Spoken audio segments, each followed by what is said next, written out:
দেখুন এর আগে একটা শর্ট দিয়েছিলাম, সেখানে সবে ফুল ফুটতে শুরু করেছিল আফ্রিকান ডেইজির। এখন দেখুন পুরো বাগান জুড়ে ফুল, আর দেখুন কত পরিমাণ ফুল ফুটে রয়েছে, আর দেখে শেষ করা যাবে না, এখন এত পরিমাণ ফুল ফুটে রয়েছে। তো এইভাবে একটু দেখানোর চেষ্টা করছি। দেখুন আর ফুলের কালার কম্বিনেশনগুলো দেখুন, অত্যন্ত সুন্দর। আপনারা এগুলি গাছ করবেন, যারা নতুন বাগানি তারা কিন্তু এগুলি দেখে রাখুন আর লিখে রাখুন। আফ্রিকান ডেইজি এটার নাম। শীতকালীন সবচেয়ে জনপ্রিয় ফুল হলেও এটা কিন্তু দেখা যায় ফেব্রুয়ারি মাসেই ফুটে থাকে, শীতকালে কিন্তু খুব কম। এটা একটু গরম ভাব লাগে, বিশেষ করে বসন্তকালটা যেটা আমরা বলি, সেরকম একটা ওয়েদার হলে বেশি, মানে দিনে হালকা গরম রাতে হালকা ঠান্ডা, এই ওয়েদারে এরা বেশি ভালো ফোটে। ফুলের কালার অত্যন্ত সুন্দর। তো আগামীতে এগুলো লিখে রাখুন, আগামীতে এগুলি করবেন, খুব সুন্দর ফুল।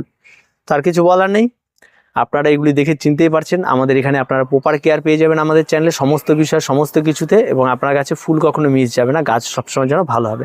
তো আজকে এ পর্যন্তই, চ্যানেলটিকে অবশ্যই সাবস্ক্রাইব করে দেবেন।